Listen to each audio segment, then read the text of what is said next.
वसंतवाड़ी। अघोरी रामनाथ ने वाड़े के बाहर एक सुरक्षा घेरा बनाया। सब रात होने का इंतजार कर रहे थे। रात होते ही सब वाड़े के अंदर चल दिए। गिरीश ने कैमरा शुरू कर लिया। अनुपमा वाड़े के अंदर पैर रखने में घबरा रही थी। विजय ने अनुपमा का हाथ पकड़ा और सब धीरे धीरे अंदर गए। सब चुपके से हिमानी और गिरीश के कमरे में जाकर छुप गए और संजय की हलचल पर ध्यान देने लगे। संजय रोज की तरह प्रीति की छाया के साथ छत की तरफ बढ़ा। प्रीति की बस छाया इन लोगों को दिख रही थी। अनुपमा ने अपने भाई को इतना खुश कई सालों बाद देखा, क्योंकि दिन में तो वो अपने आप को कैद रखता था और रात को सबके सोने बाद बाहर आता था प्रीति की छाया के साथ। अघोरी रामनाथ बोले, अब मेरी बात आप सब ध्यान से सुनिए। हम सब एक एक करके ऊपर जाएंगे। सबसे पहले अनुपमा जी आप जाओगे। अनुपमा घबरा गई।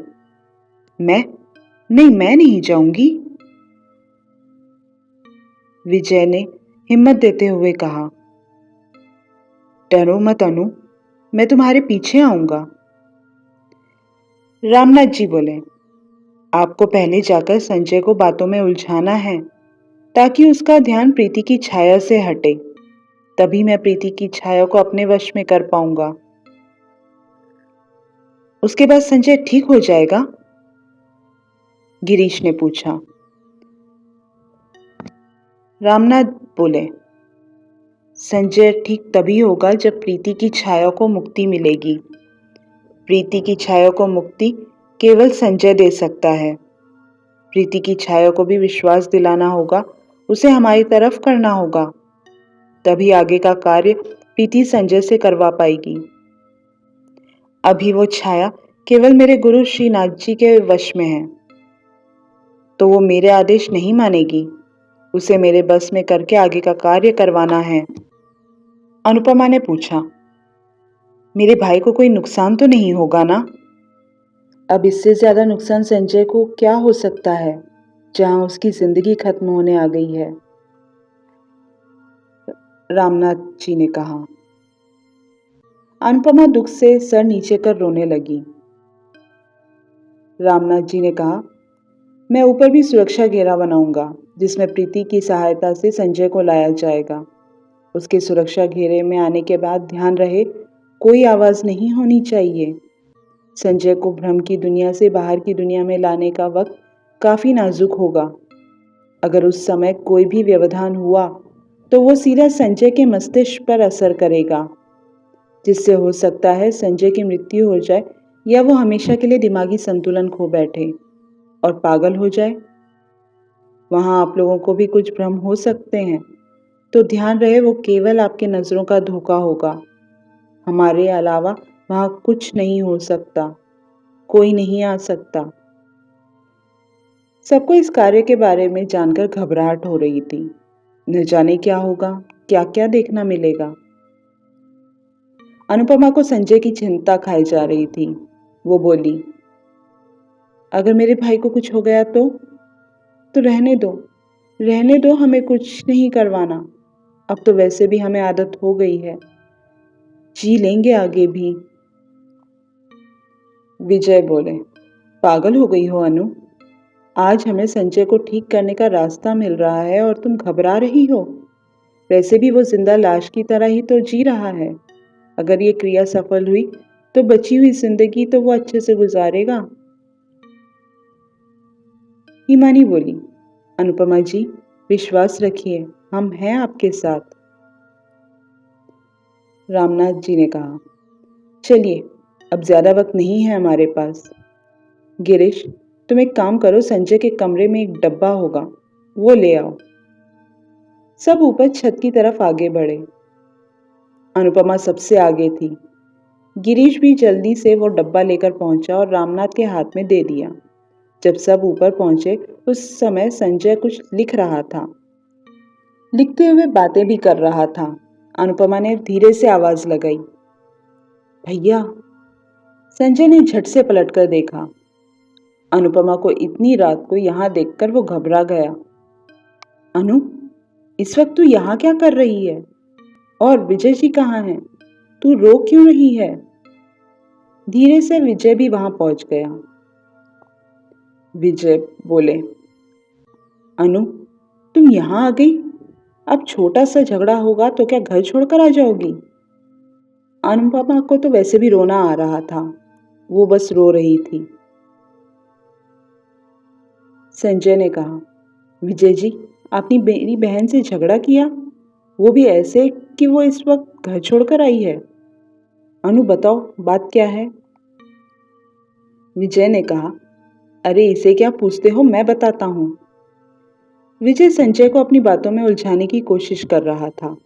इतने में अघोरी रामनाथ ने सुरक्षा घेरा बना लिया और प्रीति की छाया को मंत्रों द्वारा अपने बस में कर लिया। रामनाथ ने प्रीति को कुछ इशारा किया। प्रीति की छाया पूरी तरह रामनाथ के वश में थी। यहाँ विजय और संजय की बहस शुरू हो गई। अनुपमा रोकने की कोशिश करने लगी, तभी प्रीति की छाया वहां आई, जो केवल संजय और अघोरी को ही दिख रही थी। संजय ने कहा, अरे प्रीति, देखो आज कौन आया है। पर देखो ना, विजय जी से झगड़ा करके आई है अनु। विजय जी की ही ऐसी कोई गलती रही होगी। संजय की बात पूरी भी नहीं हुई कि प्रीति की छाया ने संजय का हाथ पकड़ा और सुरक्षा घेरे की तरफ ले जाने लगी। संजय विजय और अनु के झगड़े की सारी बातें करने लगा। फिर अनु और उसके बचपन की बातें शुरू कर दी। इतनी देर में रामनाथ जी ने अपनी साधना शुरू की। छुपकर बैठे गिरीश और हिमानी सब कुछ कैमरे में रिकॉर्ड कर रहे थे। अनुपमा और विजय भी अब उनके पास आकर खड़े हो गए और दूर से सारी क्रिया देख रहे थे। उनको केवल रामनाथ और संजय दिख रहे थे। थोड़ी देर में सीढ़ियों की तरफ कुछ 4-5 कुत्ते भागते हुए और भौंकते हुए रामनाथ और संजय की तरफ बढ़े। अनुपमा घबरा गई। वो तो झटके से गिरने ही वाली थी कि गिरीश ने पकड़ लिया। संजय को कोई ध्यान नहीं था, वो तो बस अनुपमा से बात किए जा रहा था। रामनाथ का मंत्रों का उच्चारण जारी था। थोड़ी देर में चमगादड़ और न जाने कौन कौन से खतरनाक जानवर वहां दिखने लगे। हिमानी ने गिरीश के बाजू को और जोर से थाम लिया। सबकी आंखें फटी की फटी थी। अनुपमा चीखने ही वाली थी कि विजय ने उसका मुंह दबा दिया और धीरे से याद दिलाया अघोरी की बात कि शोर नहीं होना चाहिए। अनुपमा ने आंखें बंद कर ली। पूरा वातावरण अंधेरे में डूबा हुआ, शांत लेकिन भयंकर, खतरनाक हो गया था। अब तो शमशान की बदबू भी आने लगी थी, वो भी बहुत गंदी, जैसे बहुत सारे लोगों का अंतिम संस्कार हो रहा हो। सबने मुंह ढक लिया, फिर भी बदबू असहनीय थी। अब अघोरी ने प्रीति की छाया को इशारा किया।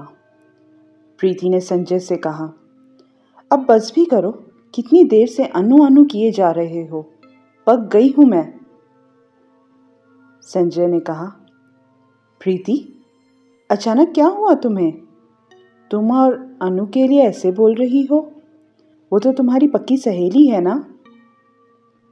वो मेरी कोई पक्की सहेली नहीं है, वो तो बस मेरे लिए तुम्हारे नज़दीक आने का जरिया थी, प्रीति बोली।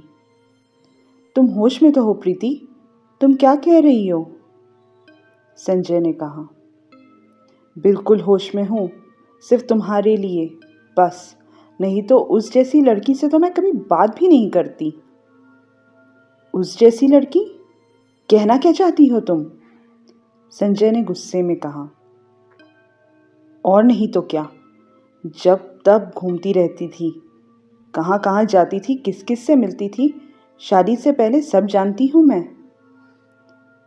बस करो प्रीति, मुझे गुस्सा आ जाएगा, मैं अनु के बारे में कुछ नहीं सुन सकता, संजय ने कहा।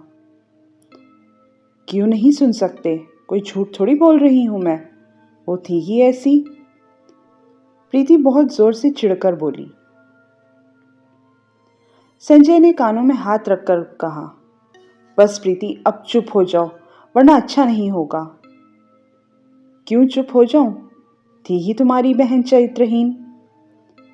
संजय का गुस्सा अब काबू में नहीं था, उसके मुंह से निकल गया, प्रीति, तुम यहां से चली जाओ। ऐसा बोलते ही प्रीति की छाया वहाँ से अदृश्य हो गई और अघोरी रामनाथ के डब्बे में आकर बंद हो गई। संजय बेहोश हो चुका था। रामनाथ ने कुछ मंत्र उच्चारण करके संजय को होश में लाया। अब सारा वातावरण सुगंधित हो गया, सारे जानवर अदृश्य हो गए।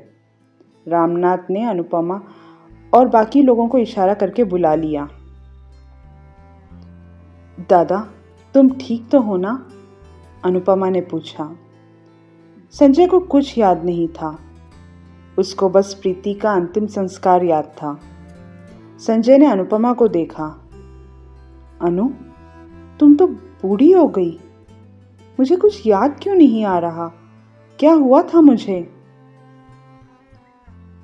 कुछ नहीं संजय, विजय ने कहा।